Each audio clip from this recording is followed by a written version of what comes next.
Сәлеметсіздер ме, құрметті көрермендер? Бүгін біз сіздермен мынадай ратанг арқылы гүл салатын ыдыс тоқитын боламыз.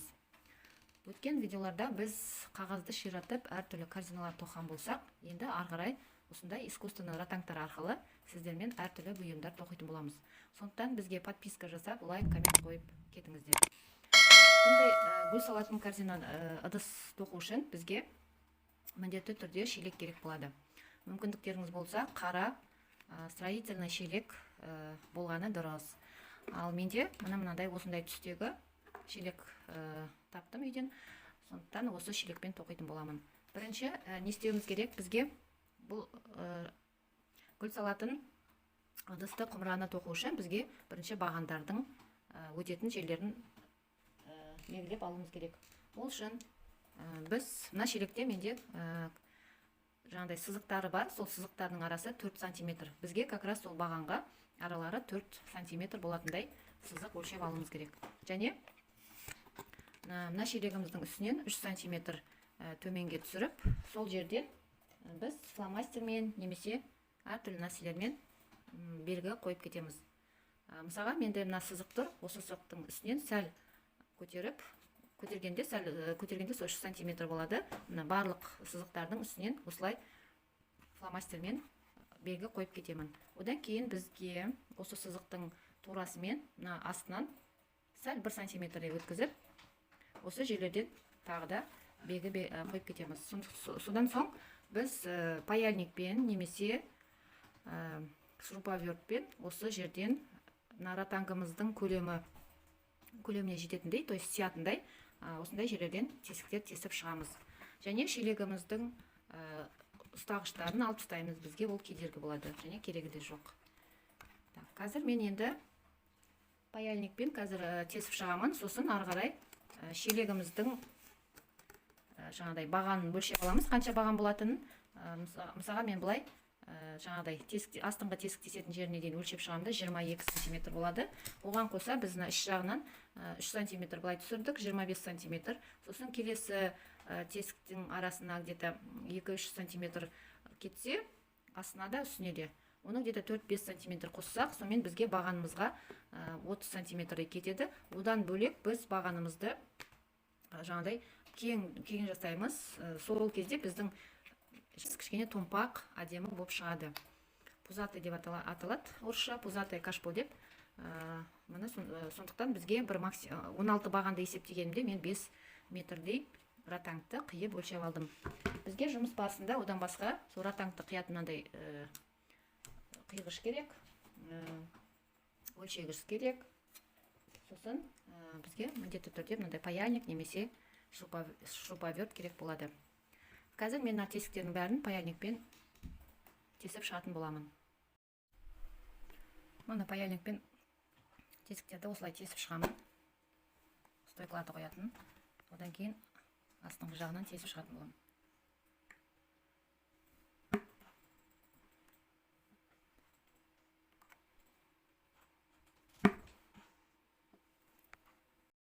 Мұны осылай мен барлық белгілеген тесіктердің точкалардың бәрін осылай паяльникпен тесіп шықтым.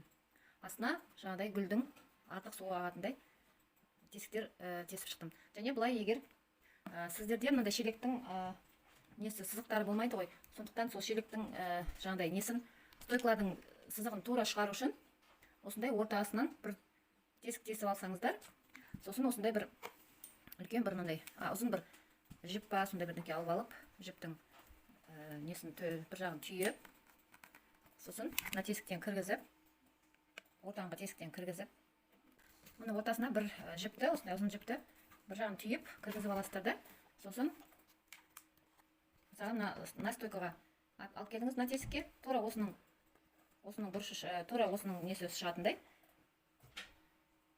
орнын белгілеп аласыз. Келесі неге тесікке апарасыз да, осы ненің бойымен астыңғы тесіктің орнын шығарып аласыз. Осылай міне жылжытып отырып, барлық тесіктердің тура екінші жағы шығатындай қылып, осылай бір жіппен осылай шығарып алуға болады. Ал менде жаңағыдай сызығы болғандықтан маған оңай болды. Сондықтан мен бұл тәсілді пайдаланған жоқпын. Енді мен жаңағы өлшеп қиып алған 5 метр ратангымды аламын да бір ұшын түйіп, бір жағын түйіп аламын. Осылай түйіп алдым да, шелегімді алып, осылай бір жағын түйіп алдым да, енді екінші жағын жаңағыдай немізді, бағандарымызды кигізіп бастаймыз. Мына іш жағынан кигіземіз. Жоқ, қазір мына сырт жағынан кигіземін. Сол кезде менің жаңа түйген жерім тоқыманың ішінде қалатын болады. Ішінен де көрінбейді. Тоқыманың ішінен ол әше көрінбей қалады. Мына осылай, мына бірінші бағанымызды кигіздік. Мына осы неміздің жаңағыдай бағанымызды бір жағын түйіп алдық та, мына тесіктен кіргіздік. Енді бұны аламыз да, тура соның астынан шығатын тура мына сызыққа қазір кигіземіз. Тура мына осы сызыққа кигіземіз соның астындағы. Мына осылай кигізіп алдық. Бағанымыз кішкене мына осылай кеңірек болу керек. Қазір біз оны тартып тастасақ, өзі неміз жаңағыдай ыдысымыз кішкене нелеу болады. Енді мына шелектің бойымен тура болып шығады, а бізге кішкене томпақтау ыдыс шыққаны керек. Сондықтан осылай сәл бағанды кеңірек қылып қалдырамыз осылай. Енді келесі немізді осы мына астындағы мына келесі тесіктен шығарып аламыз да, ары қарай тоқи береміз.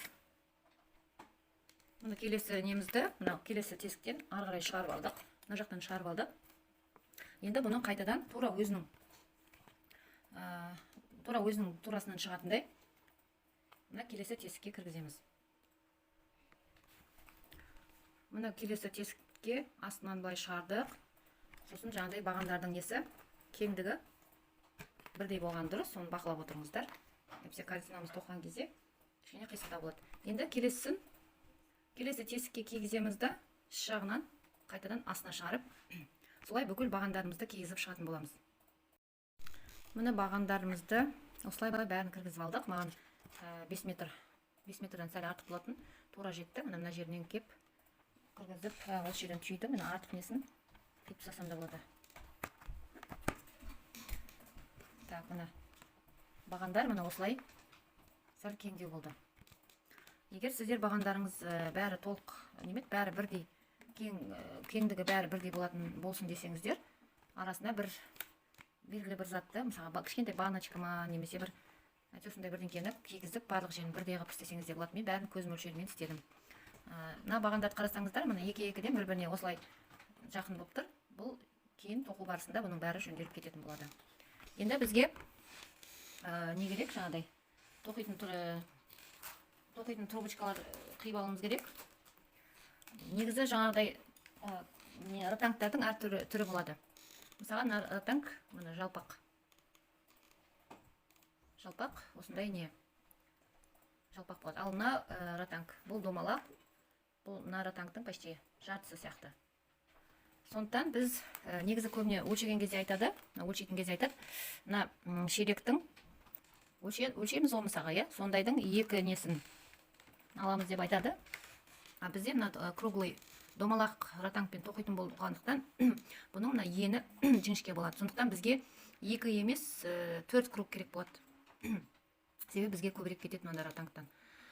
Сол үшін мен жаңағыдай өлшеп алдым да, осындай мөлшердің 4 есесін қиып алдым. Бұған мысалы бізде мынада 16 баған болса, мен осындай 16 жаңағыдай ратанг қиып аламын. Менде уже бәрі дайын.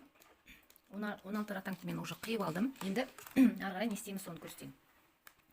Бірінші немізді аламыз. Тоқымамызды, трубочкамызды. Бұл жаңағы өткен видеоларды қарасаңыздар, өзі тоқыманың бір принципі бар. Мына бағандардың біреуінің астынан өтсе, астынан сөйтіп өтеді. Бұл жерде де сондай.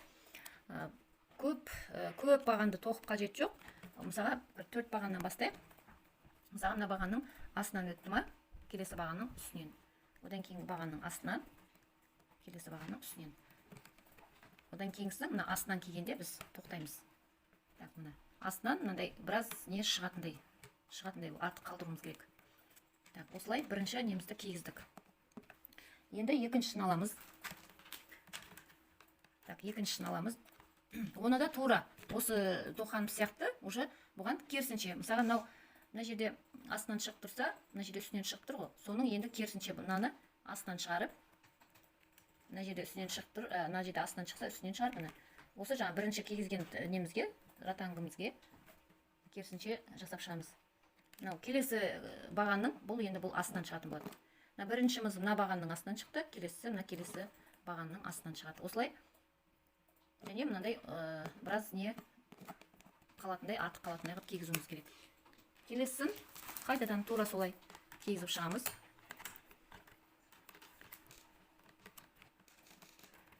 Так, келесі тағы өстіп кигізіп шығамыз. Бастапқы кездер кішкене қиын сияқты көрінеді, а так немес, қиын емес. Келесін қайтадан тура бірінші сияқты қыламыз. Енді мынау астынан шығып тұр ма, енді бұл мынау үстінен шығып тұр ма, мына жер астынан шығып тұр. Енді бұған керісінше істейміз. Мынаның астынан, мынаның үстінен,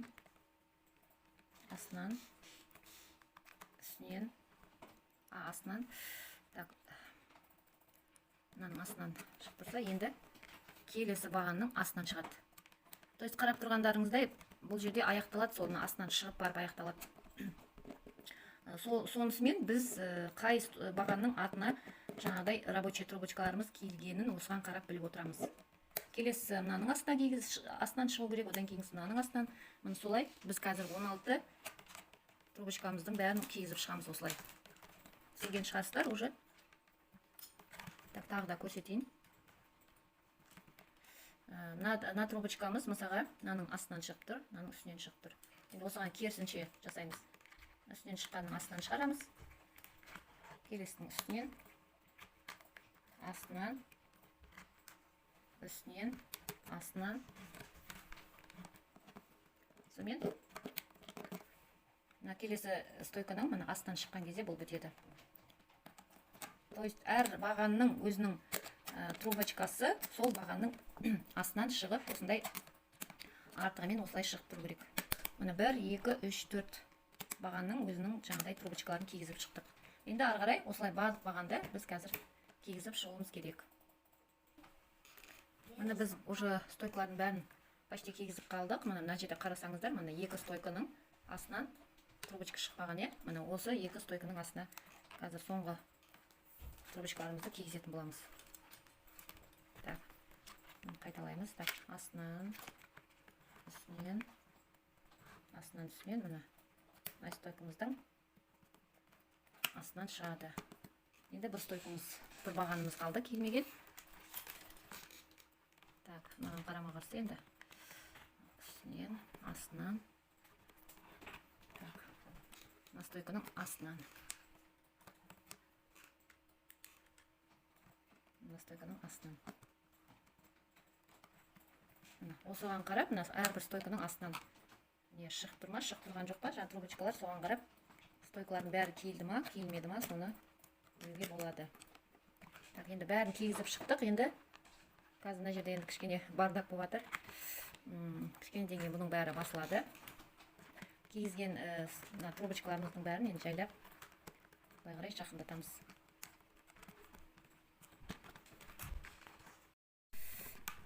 Міне осылай енді шетінен тоқи береміз. Мен нелерім жаңа трубочкаларым өте ұзын болғандықтан мен шет жақтарын осылай орап скотчпен, қағаз скотчпен осылай бәрін жапсырып алдым. Енді міне, так, қазір бір шетінен аламыз. Мына ең біріншісін алайын. Солай осы нені әрекетімізді ары қарай қайталай береміз. Мына картинамызды осылай біраз тоқығаннан кейін енді астындағы мына нелерді, артық шығып тұрған трубочкаларды қысқартып, әдемілеп жабуымыз керек. Так, мына тоқуымызды қалай көрсетсек, тоқуымызды әдемілеп жоғарыға қарай, төменге қарай не қыламыз, жақындатамыз. Так, енді көрініп тұр ма?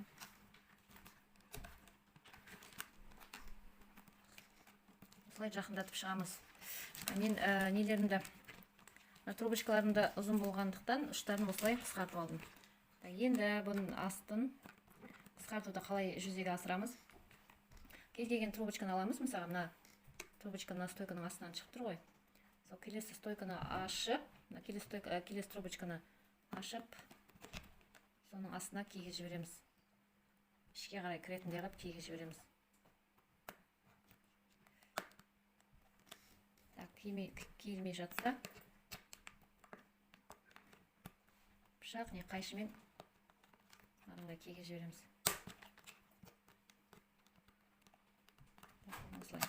Енді мына трубочканы келесі стойканың үстінен ішке қарай кигізіп жібереміз. Мына трубочканы келесі трубочканың астынан. Өйстіп барлық трубочкаларымызды осылай кигізіп шығамыз.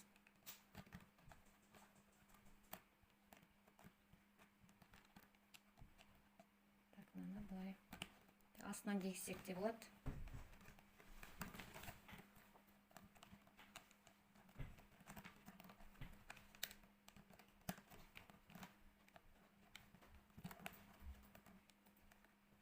Осылай барлық трубочкаларды астына кигізіп шығамыз.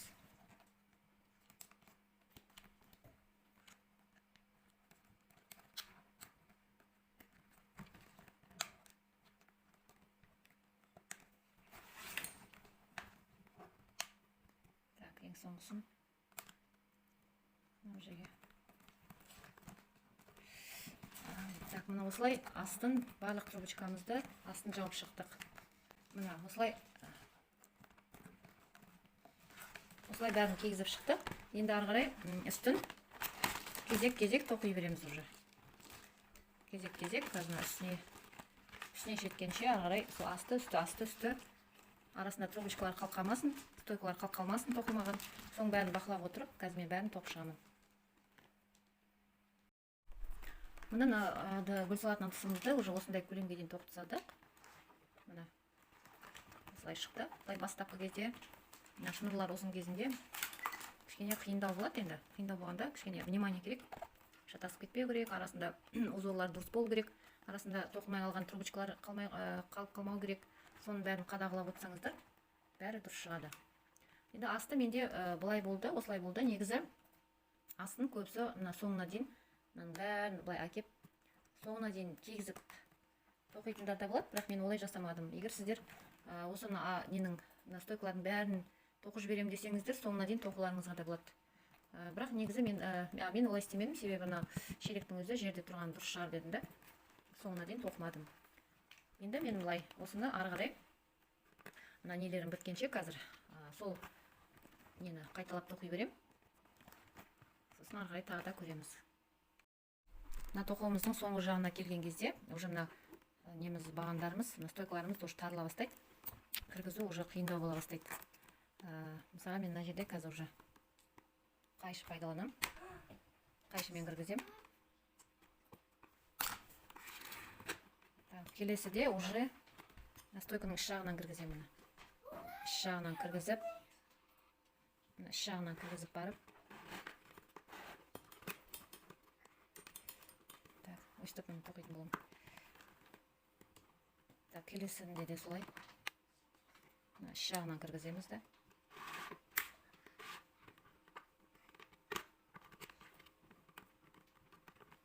Осылай. Негізі байқасаңыздар, кейін тоққан кезде байқасаңыздар, нелеріміз, тоқуымыз кішкене не болады жаңағыдай.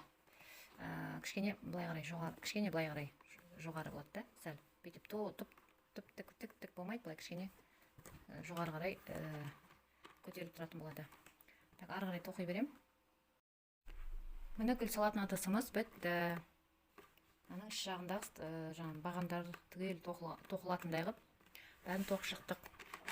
Енді бұларды ары қарай уже мына артығын қиып тастаймыз да.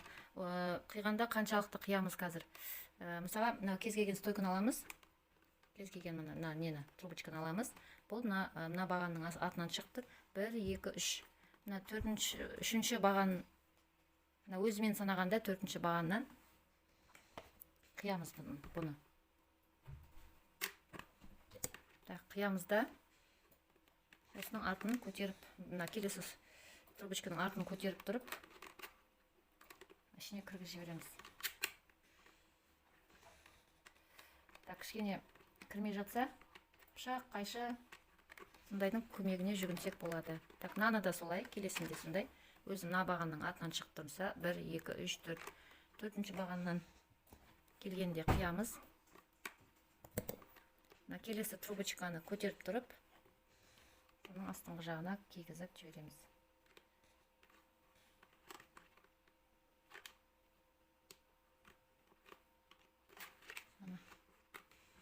Осылай кигіздік. Енді мына келесінде солай бірінші, екінші, үшінші, төртінші бағанға келтіріп трубочкамызды қиямыз. Қиямызда келесі трубочкамыздың көтеріп тұрып астына кигізіп жібереміз. Келмей жатса, пышақ, қайшы соның көмегімен ашып жібереміз. Ашып, соған барынша кигізуге тырысамыз. Уже тоқымамыз плотно уже жақсы тоқылғандықтан кішкене кіруі қиын болуы мүмкін. Солай ары қарай бәрін осылай қысқартып шығамыз. Мына трубочканы да солай.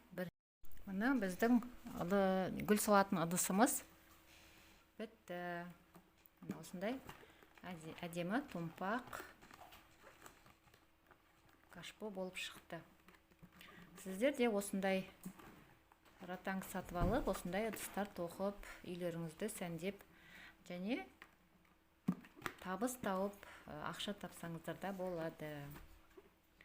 Келесіде мен бұндай гүл салатын ыдыстың кішкене басқаша және оңайрақ түрін көрсететін боламын. Сондықтан бізбен бірге болыңыздар.